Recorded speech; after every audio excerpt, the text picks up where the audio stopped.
पता चला।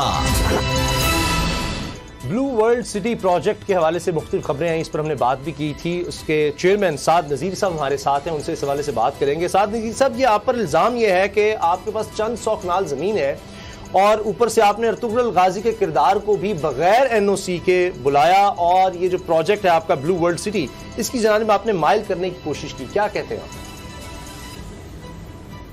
बिस्मिल्लाहिर्रहमानिर्रहीम। सबसे पहले तो सामा भाई और दीगर अहबाब जो बैठे हैं उनका बहुत बहुत शुक्रिया कि आपने और बोल्ड टीवी ने आज स्पेशली हमें अपना मौक़िफ़ देने के लिए मौका दिया है। सिर्फ वन साइडेड वर्शन पे ही रिलाई नहीं किया। मैं थोड़ा सा टाइम आपसे चाहूँगा ताकि मैं आपको अपना माजरा बयान कर सकूँ।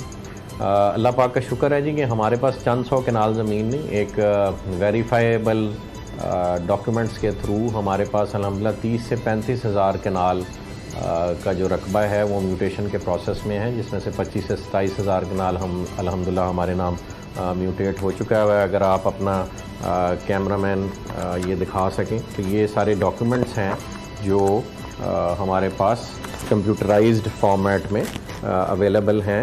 ये डॉक्यूमेंटेड हैं और अल्हम्दुलिल्लाह कोई भी साहब या अदारा देखना चाहें तो बड़ी खुशी से आके देख सकते हैं। उसके अलावा जी ये हमारे पास ढेर सारे मौजूद हैं।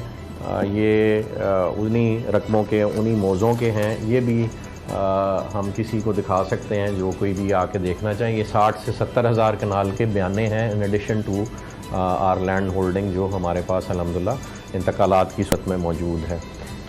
तो इन टोटल जैसे मैंने अर्ज़ किया कि जी 60 से 70 हज़ार कनाल पे हमारे बयाने हैं और 30 से 35 हज़ार कनाल जो है हमारी म्यूटेशन के प्रोसेस में है। ये प्रोसेस कंप्लीट कर चुके हुए हैं।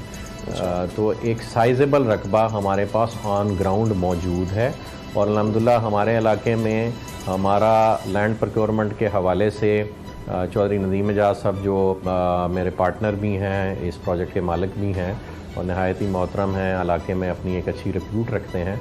तो बहुत से लोग हमें बयाने पे ही अपना कब्ज़ा खुद हैंड ओवर कर देते हैं और वो भी लैंड हमारे पास अवेलेबल होती है। तो हमारे पास इस वक्त पोजेशन में अल्हम्दुलिल्लाह जी ये सारी ज़मीन 30-35 हज़ार 40 हज़ार कनाल मौजूद है। कोई भी साहब आके विज़िट करना चाहें, कोई भी अदारा आके देखना चाहें तो वो ऑन ग्राउंड एक रियलिटी है जिसको आप डिनाई नहीं कर सकते। तो रही अप्रूवल्स की बात, तो आरडीए का एक अपना प्रोसेस है जी अप्रूवल्स का।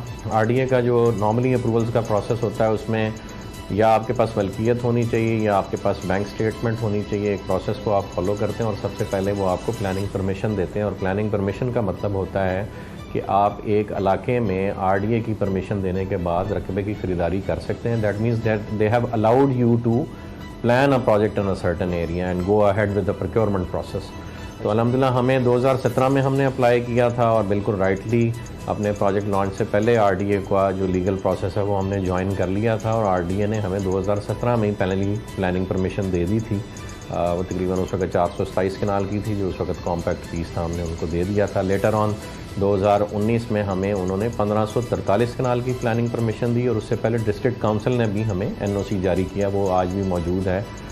मैं ये आपके स्टाफ को दे दूँगा अगर वो स्क्रीन पर दिखा सकें।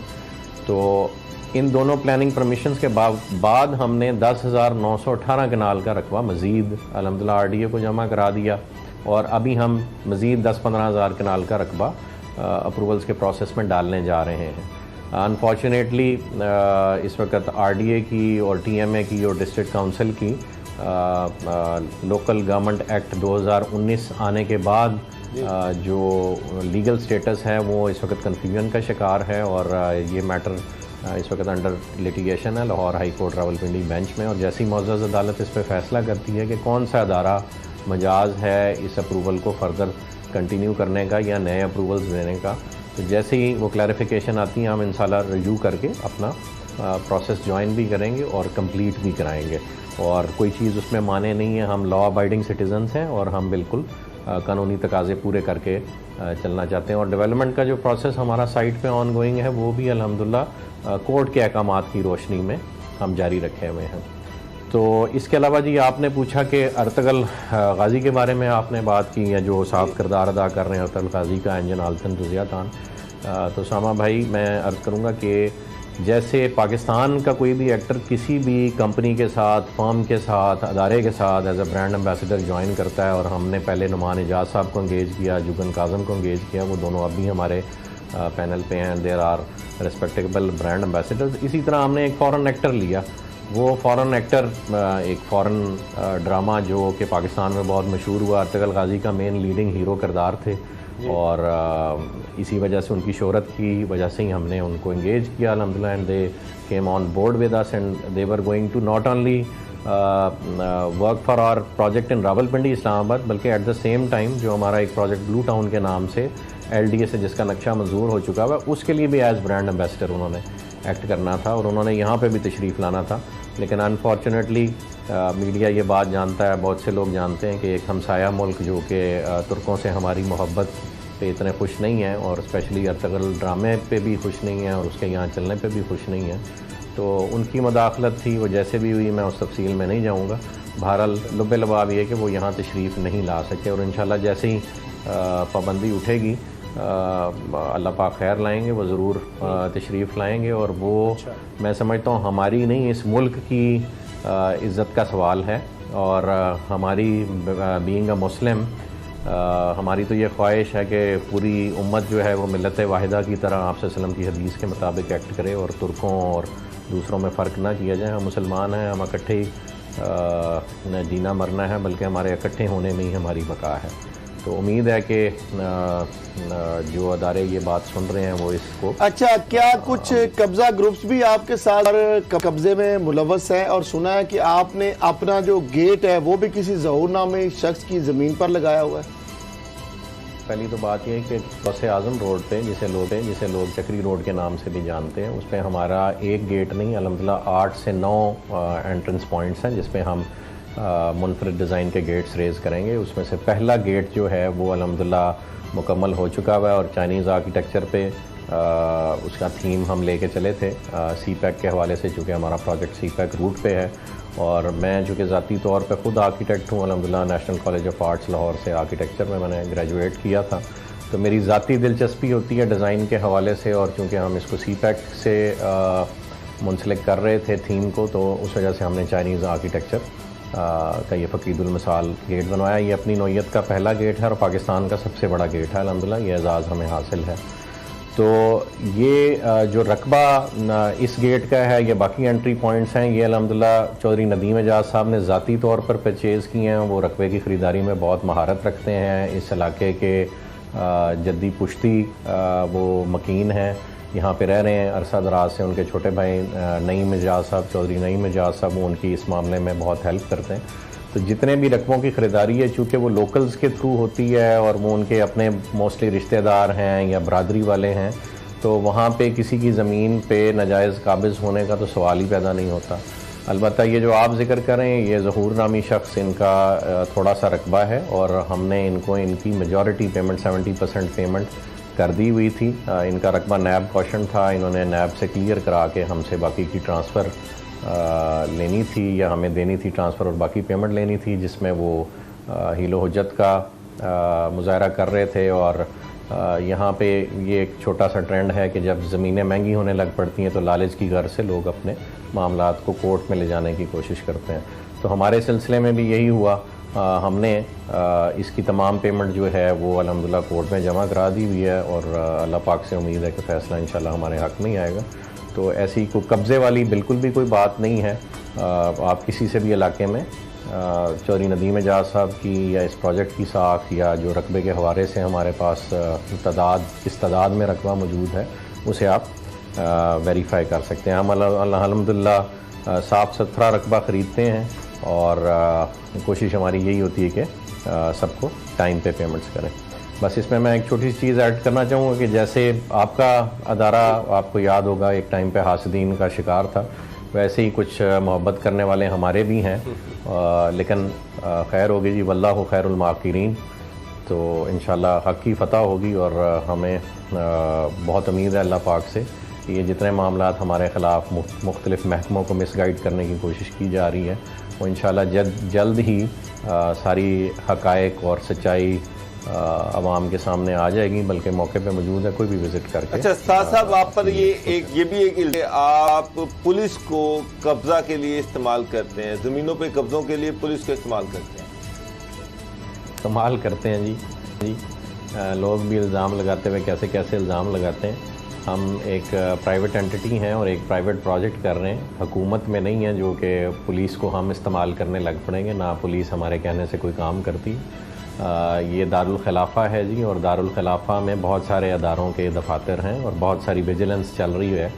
तो ये मुमकिन ही नहीं है कि पुलिस किसी भी पार्टी के साथ कनाइवेंस में कोई काम करे। इस्लामाबाद और रावलपिंडी की पुलिस इंतहाई न्यूट्रल है।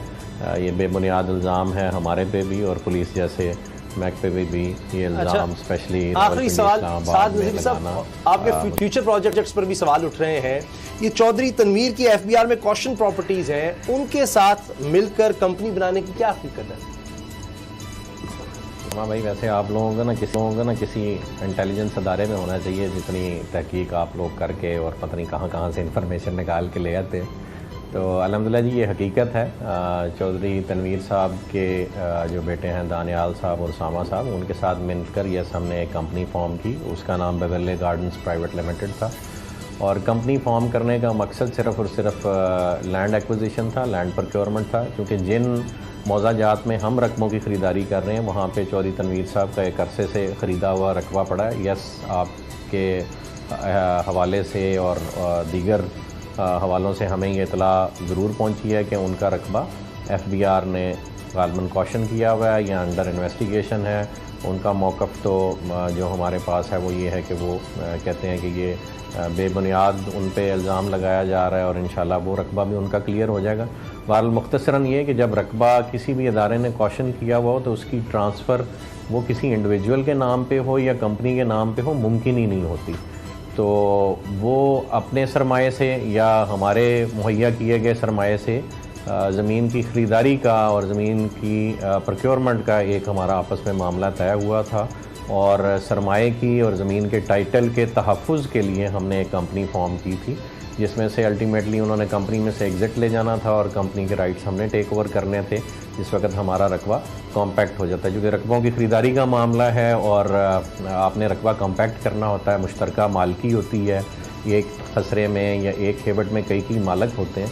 तो चूँकि वो वहाँ के बड़े मालक थे और अल्हम्दुलिल्लाह हमने भी वहाँ पे बहुत सारी परचेजिंग उन मौज़ाजात में की हुई थी, तो सिर्फ इस प्रोक्योरमेंट के अरेंजमेंट को तहफ़्फ़ुज़ फराहम करने के लिए एक कंपनी फॉर्म की गई थी और अल्टीमेटली जैसे मैंने कहा कि उन्होंने कंपनी से एग्ज़िट ले जाना था। अभी भी हमारा आपस में यही तय है और इस कंपनी में आज तक कोई काम नहीं किया गया। दूसरा, आपने मैं आपका प्रोग्राम कल वाला मेरी नज़र से गुजरा था तो उसमें ये बात की गई थी कि उसके रकबे पे काम शुरू कर दिया गया। तो उसके रकबे पे जी कोई भी काम नहीं शुरू कर दिया गया। हाँ, अलबत्ता हमने अपनी एक प्रॉपर्टी पे अपना जो होर्डिंग है वो ज़रूर रेज़ किया हुआ है अपने लोगों और अपने टाइटल के साथ, क्योंकि वो हमारी प्रॉपर्टी है। तो उसका बेवर्ली गार्डन्स के फ्यूचर के प्रोजेक्ट के हवाले से कोई भी अभी तक लाएअमल हमने तय नहीं किया था और अगर कभी वो प्रोजेक्ट लॉन्च भी होना था तो वो भी सर्टनली अप्रूवल्स के एक प्रोसेस से गुजर के होना था, उसके बगैर वो मुमकिन ही नहीं था करना। और हमने बिल्कुल राइट इंटेंशन के साथ एक कंपनी फॉर्म की ताकि लीगली मैटर्स को। साद नज़ीर साहब, चेयरमैन ब्लू प्रोजेक्ट, बहुत बहुत शुक्रिया, आपने वक्त दिया, आपका वर्जन आ गया और जो डॉक्यूमेंट्स आप बार बार जिनका हवाला दे रहे थे वो भी हम स्क्रीन पर दिखा देते हैं कि आपका ये कहना है कि आपके पास तमाम डॉक्यूमेंट्स मौजूद हैं। स्क्रीन पर आप देख सकते हैं कि जो भी प्रॉपर्टीज़ हैं जिन पर आप ये सारा लेकर आ रहे हैं प्रोजेक्ट, तो उसके जितने भी डॉक्यूमेंट्स हैं वो आपके पास हैं। तो ये आपका वर्जन आ गया। तो जो इदारों के हवाले से इनमें मामलात हैं वो भी उसी तरह से हैं और जिस तरह से आपने बताया और सब ने सुना कि वो कह रहे हैं कि कुछ लिटिगेशंस में जो चीज़ें हैं वो भी उनके नॉलेज में है और उसके साथ साथ बाकी तमाम जो कानूनी मामलात हैं वो देख रहे हैं और जो भी लीगल रिक्वायरमेंट्स हैं इनका ये कहना है कि ये जो प्रोजेक्ट है ब्लू वर्ल्ड सिटी वो इन्होंने पूरी की हुई है। तो पूरी हकीकत मकसद ये था कि हम अपने प्रोग्राम में अब पता चला मैं आपके सामने लाते इस हवाले से जो खबरें आ रही थी मुख्तलिफ इदारों के हवाले से, पहले हमने वो डिस्कस की और फिर जो ब्लू वर्ल्ड प्रोजेक्ट के चेयरमैन हैं साद नज़ीर साहब, हमने समझा कि इनका भी मौक़िफ़ आ जाए तो वो भी उनका पूरा मौक़िफ़ हमने आपके सामने रख दिया है। जो उनके पास डॉक्यूमेंट्स मौजूद हैं वो भी हमने आपको दिखा दिए हैं। दुआओं की दरख्वास्त है, इजाज़त दीजिए, अल्लाह हाफ़िज़।